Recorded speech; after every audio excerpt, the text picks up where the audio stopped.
이슈 토크입니다. 지난달 30일 새벽 헝가리 다뉴브강에서 한국인 30여 명을 태운 유람선이 침몰하는 안타까운 사고가 발생했습니다. 이번 사고를 계기로 국내 유람선 안전에 대한 우려도 커지고 있는데요. 현재 부산 지역의 유람선 실태는 어떤지 오늘 이슈 토크에서 이야기 나눠보도록 하겠습니다. 한국해양대학교 해양경찰학과 이은방 교수와 함께합니다. 안녕하십니까? 반갑습니다. 네, 교수님 반갑습니다. 참으로 안타까운 사고가 발생했습니다. 국내에서도 이제 유람선 사고 예방을 위해서 해경에서 긴급 점검에 좀 나서고 있는데요. 지금 부산 지역에서 운항되고 있는 유람선의 종류와 수는 어느 정도로 파악되고 있습니까? 부산도 이제 아름다운 해경을 하얀을 가지고 있고 또 부산항이라든가 야경이 보니까 여러 축에서 운항이 되고 있어요. 그래서 실제 지금 태종대나 해운대 같은 이런 연안에서뿐만 아니라 부산항 내에서도 어떤 야경을 보기 위해서 한 9곳 정도에서 지금 운행되고 있는 상황입니다. 네. 현재 그럼 부산 지역의 유람선 안전 관리는 좀 어떻게 잘 되고 있다고 보십니까? 이게 됐다 안 됐다라고 예순으로 얘기하기는 어렵지만 세월호 사고 등 이런 안전 사고 이후에 안전 관리가 굉장히 촘촘하게 됐고 또 법 규제적으로도 이렇게 잘 규정돼 있습니다. 특히 이제 매뉴얼 같은 경우가 이제 잘 이렇게 작성이 돼 있는데 이런 것들을 이제 관리하는 데서는 꼭 정부뿐만 아니라 또 업자 더 나가서는 그 이용자들이 이렇게 안전에 대한 문화나 이런 걸 가지고 이렇게 성숙되는, 그래서 안전이 관리가 된다 안 된다보다는 점점 리스크를 줄일 수 있는 그런 안전 관리를 해나가야 된다라고 하는데 초점을 갖고 있어요. 그래서 예전보다는 좋아지고 있다라고 개인적으로 생각하고 있습니다. 예, 좋아지는 방향에 있다라는 것이 사실 중요한 거니까요.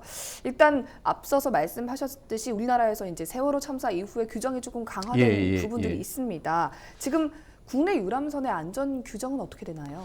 사실 지금 우리가 유람선과 도선에 대한 법이 있어요. 시행령과 시행 규칙에 교육, 더 나아가서는 승객의 안전, 운항 관리에 대해서 규정이 굉장히 촘촘하게 이렇게 돼 있어요. 그래서 아까도 말씀드렸지만 이게 이제 관리만 되는 것이 아니라 단속과 관리, 또 이용자들의 이런 문화, 이런 것들이 종합적으로 돼야 되는데 지금 전체적으로 유람선에 대한 안전 관리라고 하는 것은 유도선법과 시행령과 시행 규칙에 안전 관리, 또 안전 시설, 더 나아가서는 그 운항자에 대한 교육 등 그 시스템은 아주 잘 돼 있다라고 생각해요. 그래서 그 시스템들이 실제 안전도를 높일 수 있도록 생활화되고 실천될 수 있는 그런 문화가 일단 정착이 되면 저는 시스템상에는 큰 문제가 없지 않나 이런 생각을 하고 있습니다. 네, 사실 이번 참사의 원인 중 하나로 좀 지목된 것이 바로 노후화된 선박인데요. 우리나라에선 세월호 이후에 이 선령 기준이 좀 제한이 됐다고 하던데 지금 기준이 어떻게 되나요? 사실 이제 어떤 사고의 원인을 단적으로 이거다 저거다라고 얘기하기는 굉장히 어려워요. 왜냐하면 다양한 요인에서 발생하기 때문에. 그쵸. 그래서 저는 이제 사고의 원인을 이렇게 예측하고 추측하는 건 바람직하지 않다. 그거는 이제 앞으로 시간을 가지고 조사 이제 해 봐야 된다라고 그래서 이게 사고의 원인을 전문가들도 유축한다든가 이런 것들은 좀 삼가했으면 하는 그런 생각을 가지고, 단지 이제 지금 질문하신 대로 선령인데 과연 이제 선령이 오래되면 노후 선박이니까 사고의 가능성은 높을 수밖에 없죠. 그렇다고 세배가 안전하냐? 그거는 아니기 때문에 우리가 이제 일반적으로 얘기할 때 사람도 나이가 많은 사람이 과연 건강이 더 한 사람도 있고 선박을 또 잘 관리하면 또 안전성이라든가 가망성이 있을 수도 있는데, 근데 우리나라 같은 경우는 이제 선량으로 선박을 이렇게 관리하고 있습니다. 그래서 여객선이나 유람선 같은 경우는 30년 이하로, 그다음에 이제 20년이 넘으면 그 관리 항목에 있어서 좀 촘촘해지고 관리 주기도 굉장히 짧아져요. 그래서 다른 나라 같은 경우는 선령으로 제한하기보다는 선령을 나이가 들수록 선박의 검사 항목 같은 경우를 자주 하거나 또는 엄격하게 해서 오히려 업자가 그걸 하는 것보다는 세배를 만드는 것이 훨씬 더 좋다라고 하는, 그래서 이제 자율적으로 안전 관리를 하는데 저희 같은 경우는 몇 날 안 되지만 선령으로 이렇게 규제를 하고 있어서 그것이 안전에는 더 효과가 있겠죠. 그러다 영업적인 것을 취하하면, 그래서 저희 같은 경우는 선령도 규제를 하고 있어요. 그러면 우리나라가 좀 기준이 더 엄격한 편인가요? 아니면 어떤가요? 일단 법 규정은 대부분 다른 우리나라만 하는 게 아니고 세계 이런 IMO라고 하는 세계 해사기구가 있어요. 해양을 활용하는 사람들에게 안전 규정을 정한 그런 협약에 의해서 따라서 하기 때문에 저희 나라도 그걸 따르고 있는데 규정만 보면 그 규정이 이렇게 약한 건 아니다. 근데 규정이 정말 실효성 있게 집행되고 또 집행하는 사람이나 그것을 자율적으로 준수하는 사람들이 그런 안전의식이나 안전에 대한 지성을 가지고 하는지 이런 것들은 좀 차이가 있지만 규정 자체만으로 보면 저는 이렇게 엄격하게 돼 있다라고 생각을 하고 있습니다. 네. 그러면 뭐 교수님이 보시기에 개인적으로 이 선량을 기준으로 좀 제한 두는 방법이 뭐 바람직하다라고 보시나요? 뭐 일단 그게 영업 측이나 또 아까도 얘기했지만 안전이라고 하는 게 절대 안전이 있지를 않아요. 근데 만약에 안전을 강화하다 보면 해양 가치의 활동이 위축되거든요. 결국은 뭐 예를 들면 유람선 사고를 없애기 위해서는 유람선을 다 없애야 되면 유람이라고 하는 가치가 없어지니까 결국은 해양에서의 가치와 안전이라고 하는 균형을 어떻게 맞출까라고 하는 그런 측면에서 저희가 30년이라고 하는 걸 정한 것은 우리나라의 실정에 맞게 어느 정도 정해졌다고 생각을 해요. 그리고 그것도 우리나라 문화죠. 그래서 뭐 이런 30년 정도의 선령을 주기로 이렇게 뭐 유람선이라든가 안전을 강화하는 건 저는 이렇게 찬성을 합니다. 근데 이제 아까처럼 일반 국민들이 모든 선박은 위험하고 세배는 안전하다라고 이부분적인 보다 선박의 관리 측면이나 그다음에 이런 관리 감독이라든가 이런 것들도 좀 종합적으로 생각을 해봤으면 하는 그런 생각에서 선령 제안의 의견을 드렸습니다. 근데 뭐 안전 기준은 좀 더 강화가 됐지만 오히려 선박 사고는 늘어났다고 하는데 그 이유는 무엇인가요?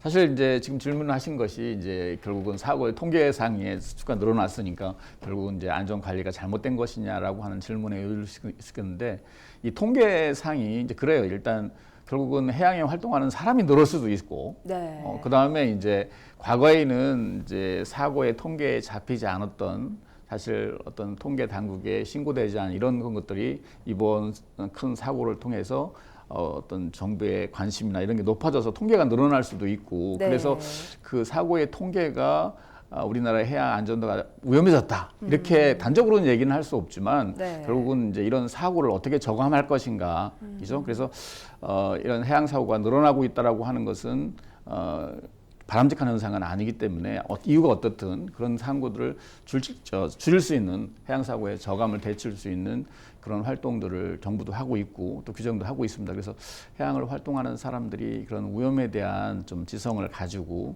주도적인 안전 문화라든가 이런 것이 구축돼 가면 점점 감소하고 있지 않을까 이런 생각은 합니다. 이번 헝가리 유람선 침몰 사고에서 그 승객들이 구명조끼를 착용하지 않았다는 점이 좀 화제가 됐습니다. 사실 저도 유럽이나 다른 나라를 여행했을 때 뭐 프랑스 파리 같은 경우도 굉장히 유람선을 많이 타는 국가잖아요. 유람선을 타면서 구명조끼를 착용했던 기억이 없는 것 같아요.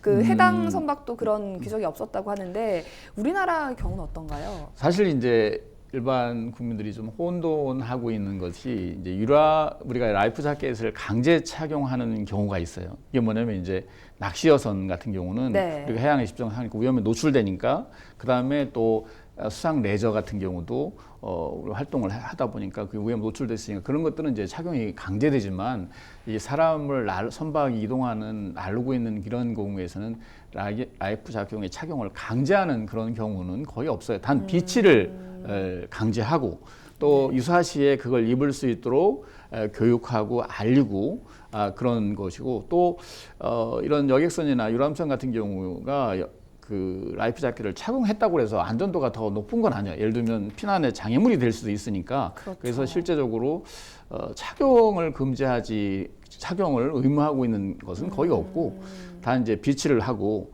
유사시에 얼만큼 착용할 수 있을 수 있도록 그 운항자가 또는 선박 선원들이 그걸 교육하고 홍보하고 또 일반 사람들도 비상대치에 대해서 그런 위치를 제가 뭐 최근에 저 베트남에 한번 가본 적이 있는데 저런 선박을 타게 됐어요.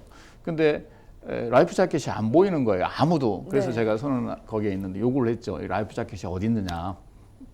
그다음에 라이프 자켓이 이렇게 문에 잠겨 있더라고요. 이렇게. 그래서 제가 부탁하는데 이 라이프 자켓을 우리가 볼 수 있는 곳에 이렇게 위에 놓아달라라고 이렇게 해서 실제 뭐 사고는 안 났지만 항상 그런 거죠. 일단 가장 뭐 좋은 것은 가슴이었지만 만약에 최악의 경우는 머리 한 번 정도 생각해보는 그런 위험에 대한 예지 이런 것들이 있으면 라이프 자켓을 꼭 착용 안 해도 그다음에 뭐 충분히 유람선이나 이런 거 사고가 발생하면 그런 정도 시간이 있어요. 근데 이제 지금 헝가리 사건 같은 경우는 뒤에서 이렇게 추돌을 한 거니까 네. 저런 사고 같은 경우에는 정말 뭐 이렇게 그런 착용 여부에 따라서 다루는 게 아닐 것 같아서 일반적으로는 라이프 자켓을 강제하고 있지는 않아요.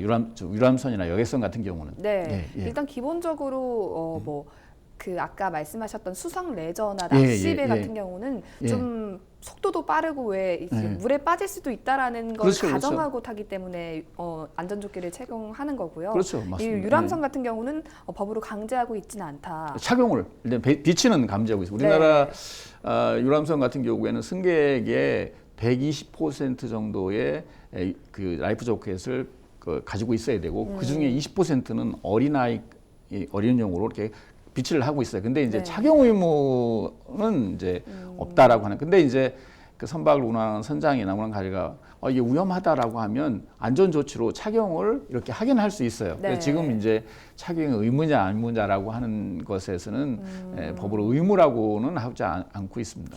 근데 아까 말씀하셨듯이 왜 비행기 탈 때도 안전사고가 발생했을 때 내리기 직전에 문 앞에서 착용을 하라고 하잖아요. 이번 사고 같은 경우 그러면 사고가 났을 때 구명조끼를 재빨리 이렇게 좀 꺼내서 입으면 좀 안전할까요?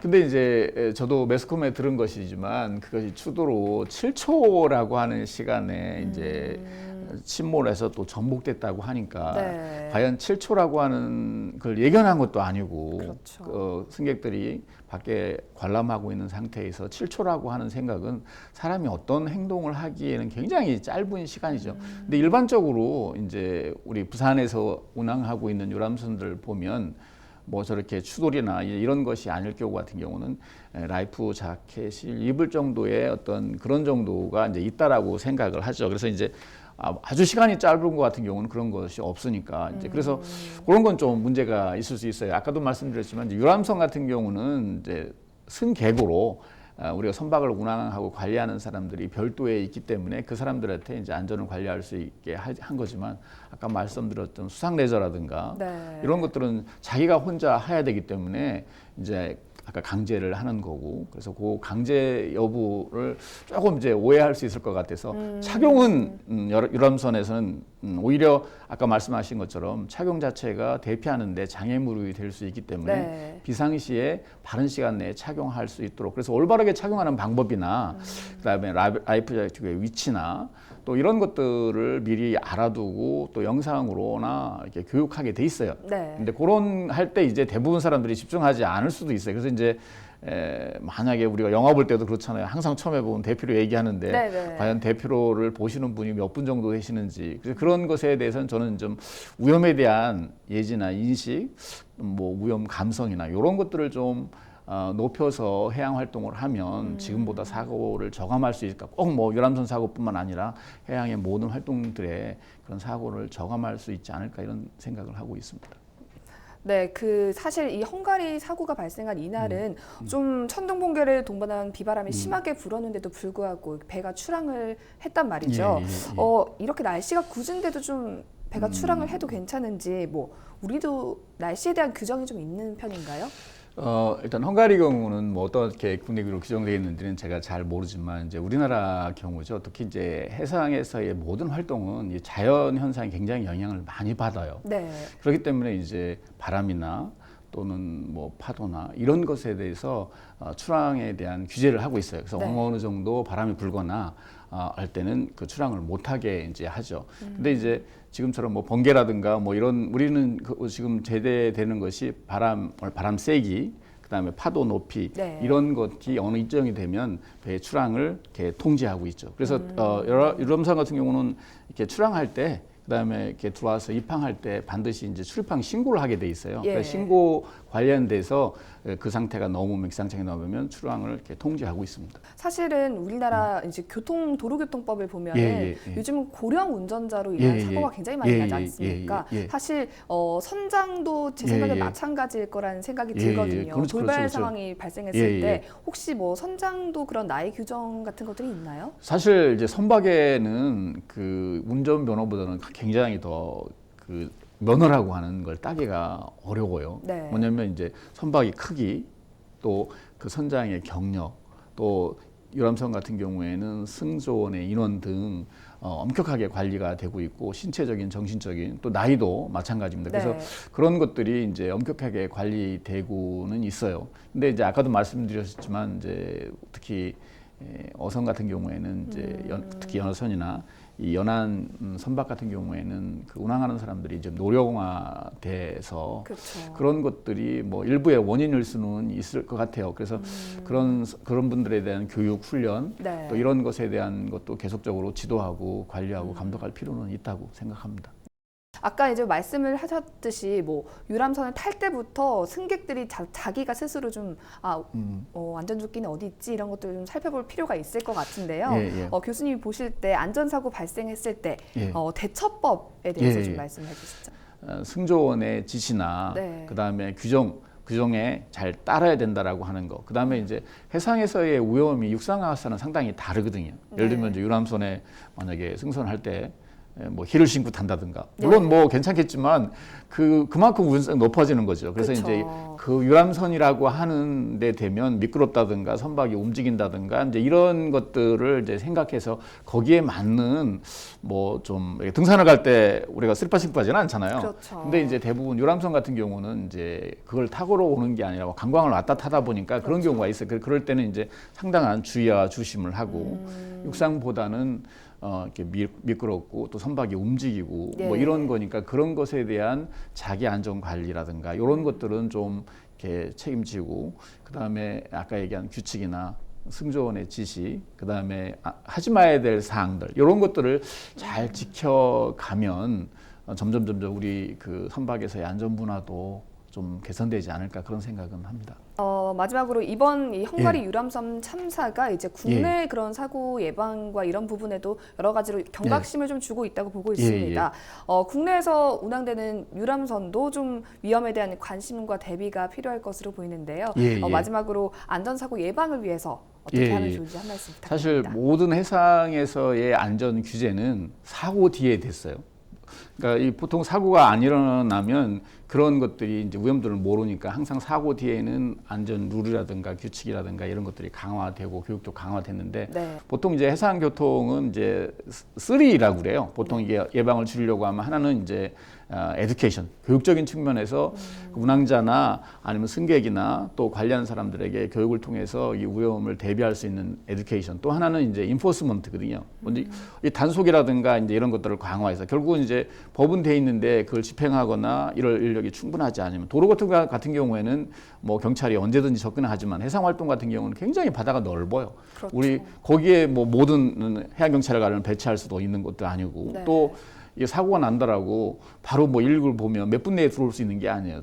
원한 거리니까 적어도 뭐 해양 경찰에 이런 충돌하기에는 출동하기에는 상당한 시간이 걸리기 때문에 자체적으로 어느 정도 안전할 수 있는 게 그래서 뭐 예를 들면 뭐 개인적으로 이런 생존 수영이라든가 이런 수영 같은 경우 우리가 뭐 걷는 것도 마찬가지지 이런 생존 수영에 대한 일반적인 개인적인 그런 거 또 아까 얘기한 규정에 대한 거 그다음에 이제 마지막적으로는 이제 엔지니어적인 거거든요. 그러니까 이제 우리가 교육과 단속만뿐만 아니라 아까 라이프잭 같은 것도 사람들이 이게 잘 크니까 부피가 안 입은데 혹시 이거 항공처럼 가볍고 그다음에 할 때만 탁 도출하게 한다면 뭐 착용해도 괜찮을 거니까 그래서 지금은 이제 일반적으로 해상에서 사용되고 있는 라이프 자켓이 이 스트로치 블루스 부피가 상당히 커요. 그러니까 입으면 불편하고 또 활동에 제약을 되니까 이런 엔지니어링 차원에서 기술적인 차원에서 요새 뭐 4차 산면허 뭐 5G 이렇게 얘기하니까 그런 ICT 기술을 통한